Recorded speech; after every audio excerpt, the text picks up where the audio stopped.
فیصل عطاء الرحمان شیخ، آصف بشیر اور نوید حسین کو پھانسی کی سزا، اور 7 ملزمین جس میں محمد علی شیخ، سہیل شیخ، ضمیر لطیف الرحمان، ڈاکٹر تنویر، مزمل عطاء الرحمان شیخ، ماجد شفیع، ساجد مرغوب انصاری، یہ 7 وہ ہیں جن کو عمر قید کی سزا سنائی گئی تھی، اور ان میں سے ایک کو عبد الواحد شیخ کو باعزت بری کیا گیا تھا۔ ان کی گرفتاریاں تو جہاں سے بھی ہوئیں لیکن مختلف جگہیں بتائی گئیں، جیسے یہ ڈاکٹر تنویر، یہیں جو ہمارے پیچھے اسپتال ہے سابو صدیق، اسی میں وہ کام کرتے تھے اور ان کی گرفتاری یہیں سے ہوئی تھی۔ ایک بہت طویل جو ہے قانونی لڑائی لڑی گئی، جمعیت نے جو ہے 2006 میں شروع سے ہی اس مقدمے میں جو ہے پیروی کی۔ وکلا کی ٹیم کا کیا رول تھا، کتنی ان کو محنت لگی اس پورے کیس کو لڑنے میں، جمعیت کا کیا رول تھا، اور اس پورے دور میں فیملی کو کس طرح کی جو ہے صعوبتوں سے یا کس طرح کی جو ہے چیلنجز سے گزرنا پڑا؟ دیکھیے، جہاں تک فیملی کا تعلق ہے، ہم اور آپ صرف سوچ سکتے ہیں کہ ان کو کتنی تکلیفیں برداشت کرنی پڑیں اور کن مشکل حالات سے ان کو گزرنا پڑا، یہ تو وہی بتا سکتے ہیں۔ بہرحال یہ بات سمجھ میں آتی ہے کہ اگر کسی گھر میں ایک کمانے والا فرد ہو اور اس کو گرفتار کر کے جیل کی سلاخوں کے پیچھے ڈال دیا جائے اور گھر والوں کا سہارا ختم ہو جائے تو وہ در در بھٹکنے پر مجبور ہو جاتے ہیں۔ چھوٹے بچے ہوتے ہیں، ان کی ایجوکیشن متاثر ہوتی ہے، اور جو بچے شادی کی عمر کو پہنچ گئے ہیں، یہ الزام لگنے کے بعد لوگ ان سے کنارہ کشی اختیار کر لیتے ہیں، سماج میں لوگ ان کو بڑی گری ہوئی نظروں سے دیکھنے لگتے ہیں، تو یہ تمام چیزیں ان لوگوں نے جھیلی ہیں، اور آج وہ جیل کی سلاخوں کے پیچھے سے باہر آئے ہیں، اور ان کے ماتھے پر جو ایک کلنک لگا ہوا تھا دہشت گرد ہونے کا، الحمدللہ وہ دور ہوا ہے۔ یہ اس معاملے کو لے کر جب ملزمین کو بری کر دیا گیا ہے، اس کے بعد میں جمعیت کی طرف سے ان کی کیا مدد کی جائے گی، یا جمعیت کی طرف سے کیا مطالبہ کیا جائے گا کہ جو انہوں نے جو ہے اتنے سال قید رہے، جیل میں رہے، تو اس سلسلے میں کیا کوئی کمپنسیشن کی بھی ڈیمانڈ کی جائے گی؟ دیکھیے، جمعیت علماء صرف کیس کی پیروی کرتی ہے۔ جہاں تک ان کی مالی مدد کی بات ہوتی ہے تو جمعیت علماء کے پاس اتنا کچھ زیادہ فنڈ نہیں ہوتا ہے کہ ان کی مالی مدد کی جائے، کیسوں کے اوپر ہی بہت بڑا خرچ ہوتا ہے۔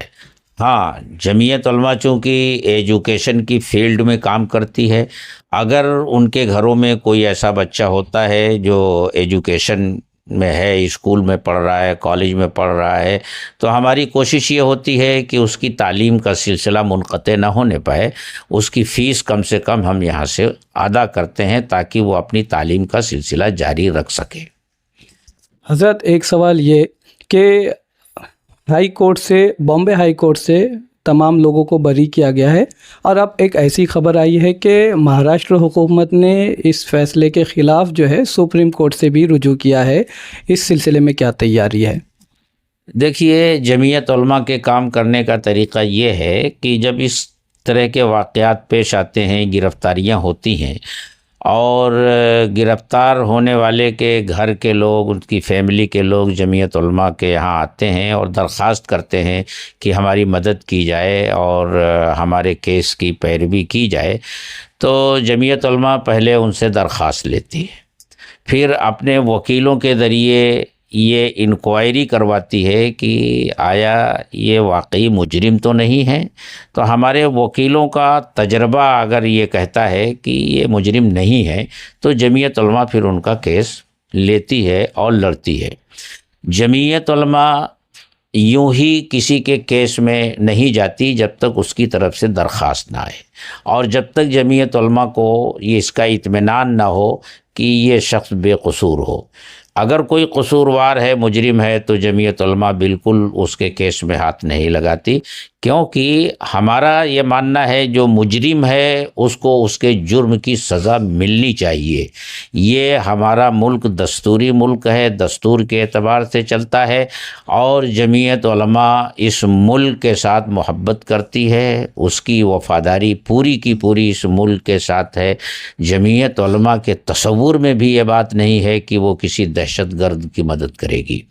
اس لیے اس بنیاد پر ہم یہ فیصلہ لیتے ہیں. اب تک ان لوگوں کا فیصلہ اسی بنیاد پر ہم نے لیا ہے. پہلے یہ ہمارے پاس آئے، انہوں نے درخواست کی کہ لوور کورٹ میں ان کے کیس کی پیروی کی جائے. ہم نے کیا، فیصلہ آ گیا، پھر ہائی کورٹ میں جانا ہوا، پھر دوبارہ یہ لوگ آئے اور یہ درخواست کی کہ ہائی کورٹ میں بھی ہمارے کیس کو دیکھا جائے. تو ہائی کورٹ میں ہم نے دیکھا. اب سپریم کورٹ میں گورنمنٹ گئی ہے.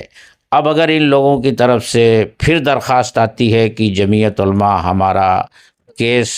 ہائی کورٹ میں بھی دیکھے، تو چونکہ جمعیت علماء کے اوپر یہ واضح ہو چکا ہے کہ یہ بے قصور ہیں، مظلوم ہیں، ان کی زندگیوں کے 19 سال برباد کر دیے گئے ہیں، اگر ان کی طرف سے درخواست آئی تو ہم اپنے وکیلوں سے مشورہ کر کے انشاءاللہ سپریم کورٹ میں بھی ان کی پیروی کریں گے. گلزار اعظمی صاحب بھی وابستہ رہے اور اپنی پوری زندگی جمعیت میں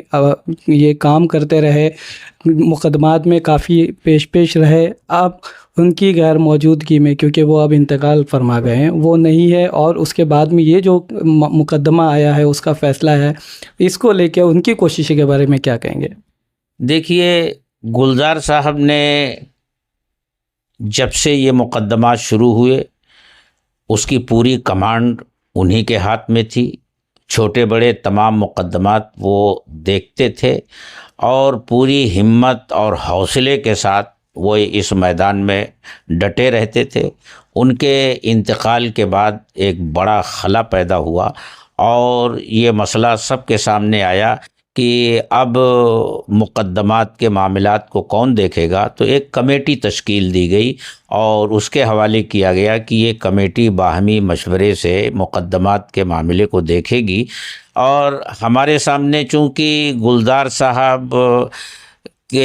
کا پورا طرز عمل اس سلسلے میں تھا، کیونکہ میں 2010 میں جنرل سیکریٹری بنا. 2010 سے لے کر ان کے انتقال تک میں جنرل سیکریٹری رہا، تو میں ان کو کام کرتے ہوئے دیکھتا تھا، ان کے کام کرنے کا طریقہ بھی دیکھتا تھا، تو ساری چیزیں میرے علم میں تھی. پھر ہم لوگوں نے باہم مشورہ کر کے یہ طے کیا کہ گلزار صاحب نے جو راستہ اس کے لیے متعین کیا ہے، ہم سب مل کر اسی راستے پر چلتے ہوئے اس کام کو انشاءاللہ کریں گے اور اس میں مزید نکھار پیدا کرنے کی کوشش کریں گے. ان کے بتائے ہوئے اور ان کے بتائے ہوئے راستے پر ہی ہم چل رہے ہیں. تو ناظرین، یہ تھے ہمارے ساتھ جمعیت العلماء مہاراشٹر کے صدر حضرت مولانا حلیم اللہ قاسمی صاحب نے. انہوں نے ہمیں ممبئی سلسلہ وار بم دھماکوں میں جو ملزمین رہا ہے ان کے بارے میں، ان کی فیملی کے بارے میں جانکاری دی، اور یہ بھی بتایا کہ اگر آگے کی کوئی کارروائی کی جاتی ہے اس میں اگر فیملی کی طرف سے جمعیت سے رجوع کیا جاتا ہے تو جو مناسب مدد ہوگی وہ ان کو فراہم کی جائے گی. اسی طرح کی خبریں دیکھنے کے لیے ہمارے چینل کو لائک، شیئر اور سبسکرائب کرنا نہ بھولیں. شکریہ.